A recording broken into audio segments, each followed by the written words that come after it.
Shalom, I'm Brother Rael from ReYahnited Soul, and in this video, I'm going to discuss reparations, judgment, and the byproducts of them both, meaning forgiveness, the byproduct of reparations, and justice, the byproduct of judgment. So let us nourish our soul with scripture that we may reunite with the Most High, the Elohim of Yisrael. All scriptures will be read verbatim from the King James Version Bible. Now, let's get right into it. Let's start this discussion by asking this question. Which would you choose for an endgame scenario? Endgame meaning the end of a prophetic 400-year captivity of the Most High's people? Which scenario would you choose? Number 1, for our oppressors to give us reparations and we as a people forgive them for their atrocities? Or number 2, for our oppressors to be judged and severely punished as the Most High brings justice to the earth? So this is the premise of this discussion. Do you choose reparations for us or judgment for them? Simply put, do you want to see them cut the check, or do you want to see them suffer the Most High's wrath? Let's talk reparations for a moment, which many of our people favor some kind of monetary or other tangible reimbursement from the government for the horrors our ancestors suffered during slavery and the injustices that we still face today. We hear talk of reparations, but no real solutions. Our politicians have no problems calling for studies and putting together committees to research the possibility of reparations and what it might look like, the amount given, and who will get it. Other ethnic groups who has experienced wrongs at the hands of our government have already received forms of restitution. However, reparations for so-called black people, the politicians have merely passed the buck and kicked the can further down the road without resolving the issue. So, other ethnic groups have received restitution, while our people are waiting for reparations. Now, could it be possible that perhaps we're asking for the wrong thing? My question is, instead of reparations, should we as a people who have clearly been wronged be seeking restitution? Maybe we'll have a better chance at resolving this. In a court of law, words matter, and they can trip you up if using them incorrectly. Let's look into the definition of both words to verify the difference in meaning. Restitution, according to Merriam-Webster, is an act of restoring or a condition of being restored, such as a restoration of something to its rightful owner, making good of or giving an equivalent for some injury. Okay, that seems pretty simple and straightforward. Replace what was lost, compensations for injuries. No confusion there. I can see how other groups were able to get their restitution. Now, let's compare that to reparation, which means, according to Merriam-Webster, the act of making amends, offering expiation, or giving satisfaction for a wrong or injury. Okay. This one is not so straightforward. There's a couple of words in here that we need to dissect, like making amends, which means to put right. That could be a problem, but not too big of a problem, but a problem nonetheless. So, putting things right is a useless argument, especially with a people who feel they did no wrong. Now, let's get to this other word, expiation. Now, according to Merriam-Webster, expiation means to extinguish the guilt incurred by. Now, this may be an even bigger problem when dealing with a people who avoids accountability. And without accountability, How can there be guilt? I mean, they know the atrocities that their ancestors committed against our ancestors, and some are actually proud of it. They know the systematic racism that our people are still suffering at their hands to this very day, and some are actually proud of that too. And let's be very clear. If they found themselves on trial for this matter in a court of heathen law by their peers, you and I both know that they'll be found not guilty. With this mindset, there can be no justice. However, I'm not satisfied with this definition of expiation.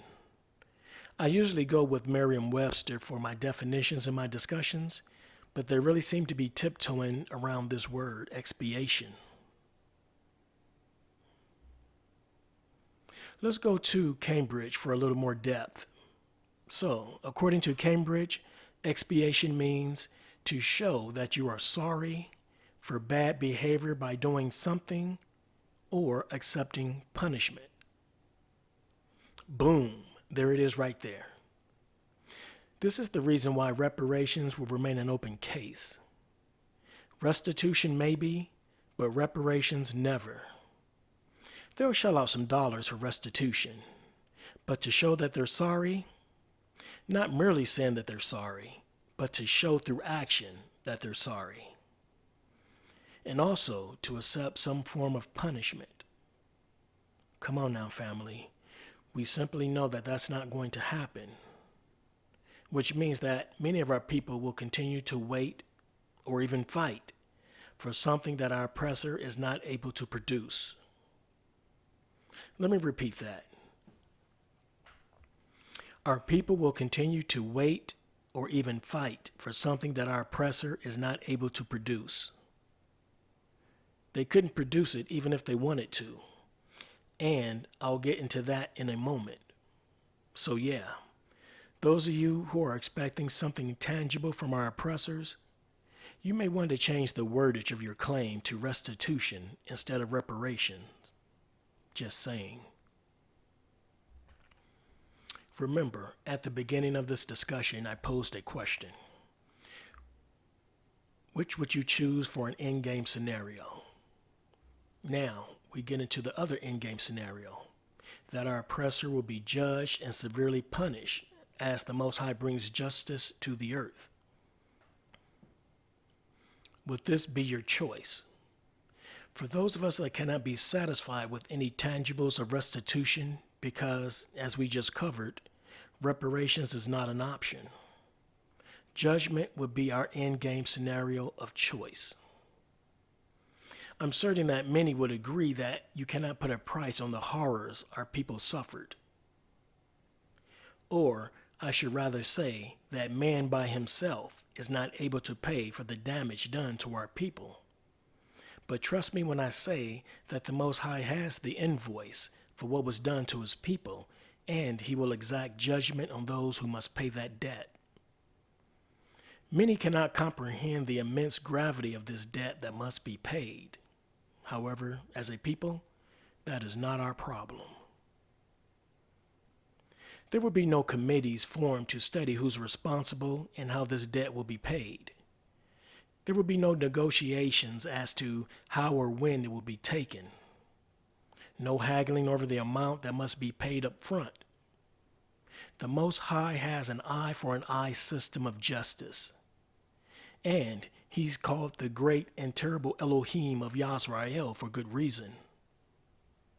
The heathen may have forgotten why, since they've been given temporary rulership over his people.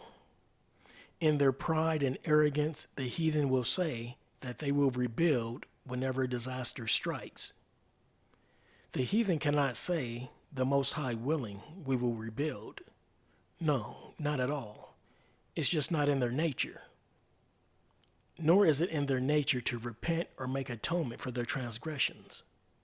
So the Most High's wrath will come in full measure as their hearts are hardened to receive their judgment and his people's deliverance. Just as the Pharaoh's heart was hardened when the Most High delivered his people out of Egypt.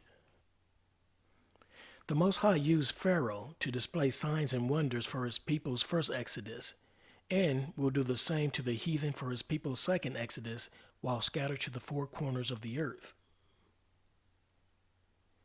Whichever of the two scenarios you choose, Judgment lines up more with biblical prophecy. And this is why I said a moment ago, even if our oppressors wanted to give us reparations, they're not able to produce it. Basically, the Most High will not allow them to make amends or atone for their atrocities. Just as he had prophetic plans to punish his people for their transgressions, meaning 400 years of affliction, hence the transatlantic slave trade, he has prophetic plans for those who afflicted his people, according to Genesis chapter 15, verse 13. And I read, "And he said unto Abram, Know of a surety that thy seed shall be a stranger in a land that is not theirs, and shall serve them, and they shall afflict them for 400 years. The year 2019 marked that 400 years that we as a people have served this nation, as well as served this nation's gods. I know many cannot accept this fact that we as a people have wholeheartedly adopted this nation's religions. And yes, we have served other gods as the Most High said we would, according to Deuteronomy chapter 28, verse 64. And I read,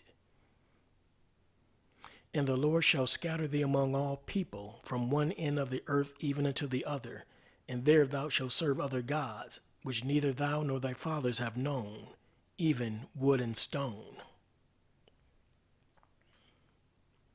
And the good news for us as a people is afterwards comes the Most High's judgment according to Genesis chapter 15, verse 14, and I read, And also that nation whom they shall serve will I judge, and afterwards shall they come out with great substance.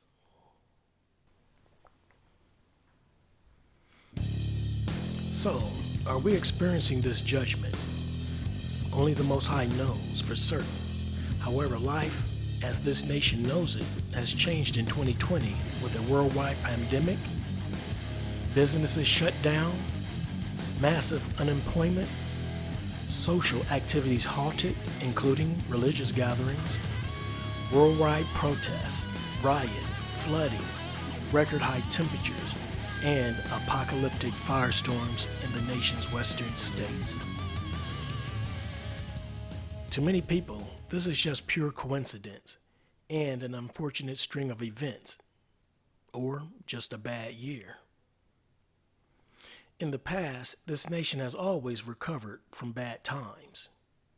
There's really no reason to think otherwise if you don't understand Old Testament prophecy.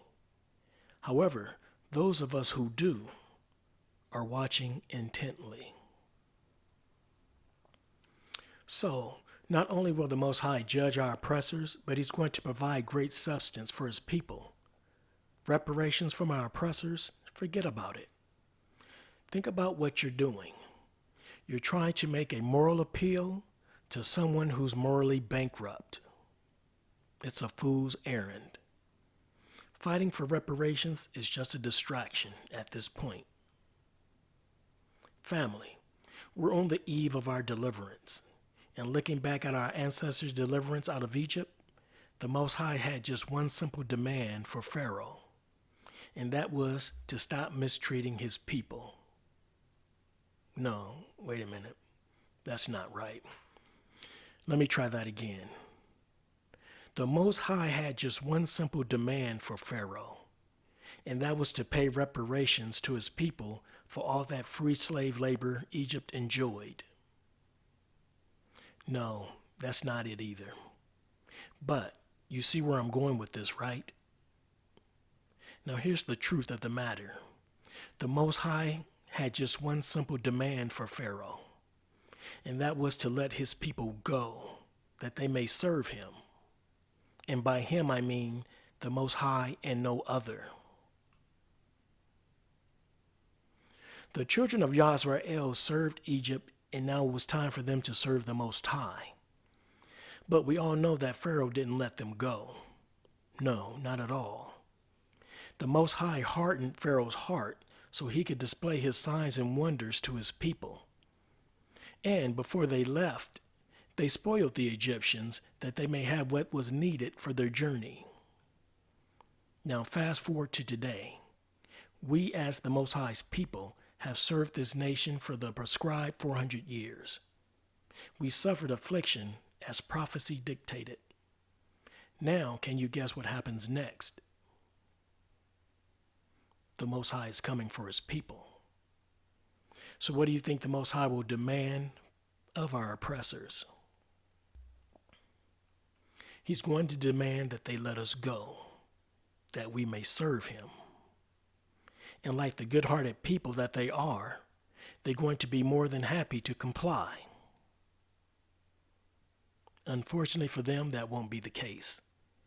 The Most High is going to harden their hearts, just as he did Pharaoh, and break that proud spirit as he did Pharaoh. Can you see the hardening of the hearts? I know some of you are saying there's no difference, but take this into account, if you will.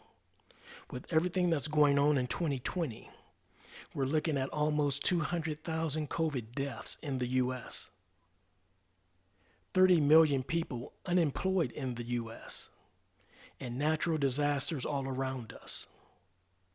You'd think this would cause a country to pull together in unity. No, not at all. There's always time for racism. Oh yeah, they'll make time for it, despite everything that's going on. And that's the hardening of the heart that I'm speaking of, where they can't even consider that this nation could possibly be going through judgment. A rational person would be a little cautious seeing the situation around the nation. They'd be like, hey, maybe we should stop mistreating these black people for a little while, at least until the nation gets on its feet. But with a hardened heart, they can't make that transition. The Most High wants them to continue doing what they've been doing for the past 400 years. And with a hardened heart, that's exactly what they're going to do, in spite of judgment.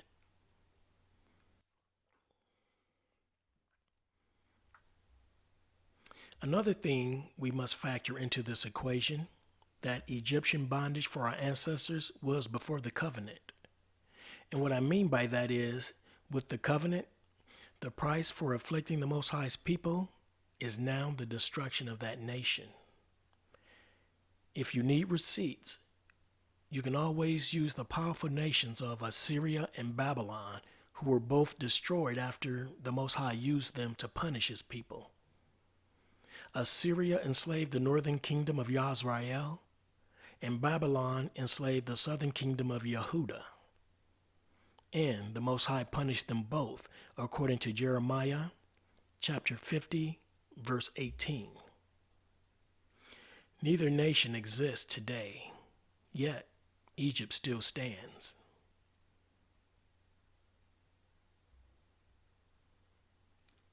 Many of you know that this is not going to end well for those with our people's blood on their hands. 400 years of pain, suffering, and affliction of the innocent, that's a lot of blood.